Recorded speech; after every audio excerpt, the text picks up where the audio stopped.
Assalamualaikum warahmatullahi wabarakatuh. Saya dari Universitas Islam 45 Bekasi ingin mempresentasikan tentang mata kuliah perkembangan dan pertumbuhan peserta didik.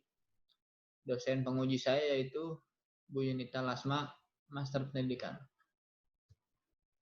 Pertama-tama saya ingin memperkenalkan diri terlebih dahulu. Nama saya Muhammad Gilman dari kelas Penjas Reguler C. Tema yang akan saya bawakan adalah perkembangan kepribadian peserta didik. Pengertian kepribadian. Dalam kehidupan sehari-hari, istilah kepribadian seringkali disamakan dengan kata sikap, sifat, ataupun kebiasaan. Padahal, jika ditelisik lebih dalam lagi, istilah-istilah ini tidaklah sama dan sangat jauh berbeda satu sama lainnya. Lantas, apa sih sebenarnya kepribadian itu? Kepribadian merupakan pola ataupun bentuk tingkah laku manusia yang dilandaskan atas sikap dan sifat seseorang. Selain pengertian ini, berikut merupakan beberapa pengertian kata kepribadian yang dicoba diutarakan oleh para ahli. Yang pertama, menurut M.A.W. Brower. Menurut M.A.W. Brower, kepribadian merupakan corak tingkah laku sosial yang terdiri dari kekuatan, dorongan, keinginan, dan opini sikap seseorang. Yang kedua, menurut John F. Huber. Menurut John, pengertian kepribadian adalah keseluruhan sifat yang tampak dan dapat dilihat oleh seseorang. Yang ketiga, menurut Gordon W. Allport. Menurut Gordon W. Allport, kepribadian merupakan organisasi sistem jiwa raga yang dinamis dalam diri individu yang menentukan penyesuaian dirinya yang unik terhadap lingkungannya. Yang keempat, menurut Theodore M. Newcomb. Menurut Theodore, pengertian kepribadian adalah organisasi sikap-sikap atau predisposition yang dipunyai seseorang sebagai latar belakang pemiliknya. Yang terakhir, menurut J. Milton, kepribadian merupakan keseluruhan bentuk perilaku seseorang individu dengan sistem kecenderungan tertentu dengan berinteraksi dengan serangkaian situasi. Konsep dasar kepribadian. Teori dapat diartikan semua model tentang kenyataan yang membantu kita untuk memahami, menjelaskan, memprediksi, dan mengontrol tentang kenyataan tersebut. Adapun kepribadian berasal dari personality yang berarti topeng. Arti di sini dipakai sebagai fungsi gambaran identitas diri, pesan umum, dan fungsi kepribadian yang sehat. Manusia merupakan makhluk yang sangat kompleks, baik dari segi kepribadian, karena harus mampu mengapresiasi tentang dirinya sendiri, serta menyadari dan mengontrol yang menentukan tingkah laku. Pola kepribadian menurut Elizabeth B. Harlock pada tahun 1986.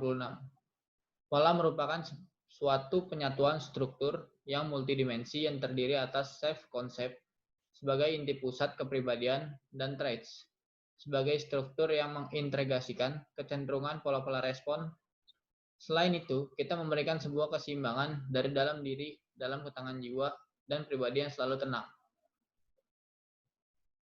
Perubahan kepribadian terlihat dari fisik, lingkungan, sosial budaya, dan internal. Selain itu, faktor seperti pembentukan akidah, pembentukan ibadah, membentuk interaksi sosial, membentuk akhlak dan emosi, pembentukan fisik, dan pola berpikir. Dari segi karakteristik dan model kepribadian dibagi dalam beberapa golongan. Ada kaum beriman, kaum munafik, dan kaum kafir. Kepribadian yang sehat memberikan sebuah respon positif terhadap hal yang negatif yang sedang terjadi. Perkembangan karakteristik kepribadian.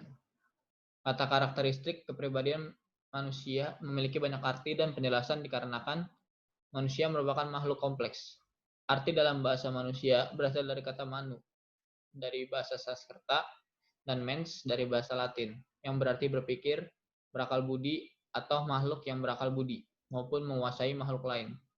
Secara istilah, manusia dapat diartikan konsep atau sebuah fakta, sebuah gagasan atau realitas, sebuah kelompok atau genus, atau seorang individu. Berikut ini merupakan penjelasan mengenai karakteristik kepribadian. Karakteristik merupakan bagian dari kepribadian.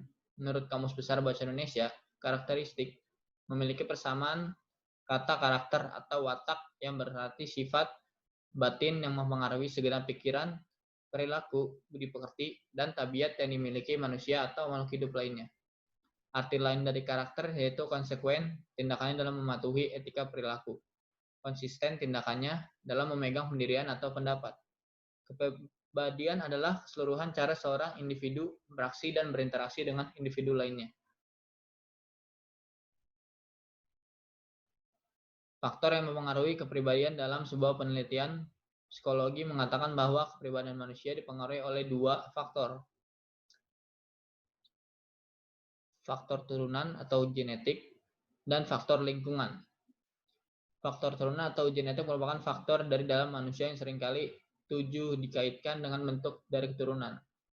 Berikut ini merupakan beberapa pendapat mengenai faktor genetik mempengaruhi kepribadian. Faktor-faktor genetik sangat berkontribusi terhadap kepribadian dan perbedaan antar individu. Sedangkan faktor lingkungan dikaitkan dengan hal-hal yang terjadi di luar saat orang tersebut hidup. Bagaimana orang-orang di dekatnya, kondisi tuntutan yang akan membentuk kepribadian seseorang. Berikut ini merupakan penjelasan mengenai faktor lingkungan mempengaruhi kepribadian. Mayoritas psikolog yang berorientasi biologis meyakini bahwa lingkungan memainkan peran penting dalam perkembangan kepribadian kita. Jika kita tidak tumbuh dalam suatu lingkungan sosial dengan orang lain, kita bahkan tidak akan menjadi seseorang dalam hal di mana istilah seseorang tersebut dipahami secara umum. Konsep kita mengenai diri, tujuan kita dalam hidup, dan nilai-nilai menjadi petunjuk kita dalam berkembang di dunia sosial. Beberapa penentu dari lingkungan membuat orang-orang terlihat mirip satu sama lain, sekaligus berkontribusi terhadap perbedaan individual dan keunikan individual. Penentu-penentu dari lingkungan yang telah terbukti penting dalam penelitian mengenai perkembangan kepribadian ini meliputi budaya, kelas sosial, keluarga, dan teman sebaya. Berikut penilaian kepribadian. Penilaian kepribadian haruslah objektif dan tidak bias. Dengan begitu, kita akan lebih memahami seseorang tanpa melihat stereotip karakteristik yang dianggap sebagai ciri khas kelompok tertentu. Penilaian kepribadian berfungsi untuk 1. Memilih seseorang untuk menduduki jabatan tingkat atas. 2. Kemampuan seseorang mengatasi stres. 3. Membantu siswa memilih jurusan. 4. Penelitian. Penelitian tentang hubungan kecemasan dan prestasi di sekolahnya. Berikut ada beberapa metode yang digunakan dalam penilaian kepribadian. 1. Metode observasi. Ialah metode untuk mempelajari kejiwaan dengan sengaja, mengamati secara langsung, teliti, dan sistematis. Dalam hal ini, observer dapat melalui 3 cara, yaitu A. Introspeksi. Intro berarti dalam dan spektar berarti melihat. Jadi pada introspeksi, individu mengalami sesuatu dan ia sendiri dapat pula mengamati, mempelajari apa yang dihayati itu. B. Introspeksi eksperimental. Suatu metode introspeksi yang dilaksanakan dengan mengadakan eksperimen-eksperimen secara sengaja dalam suasana yang dibuat. Metode ini berfungsi mengatasi subjektivitas yang ada di metode introspeksi. Ekstrospeksi berarti melihat, keluar, ekstro berarti keluar. Dan speksi sama dengan spektar yang berarti melihat. Jadi ekstrospeksi adalah metode dalam ilmu jiwa yang berusaha menyelidiki atau mempelajari dengan sengaja dan teratur gejala-gejala jiwa sendiri dengan membandingkan gejala jiwa orang lain, dan mencoba mengambil kesimpulan dengan melihat gejala jiwa yang ditunjukkan dari mimik dan pantomim.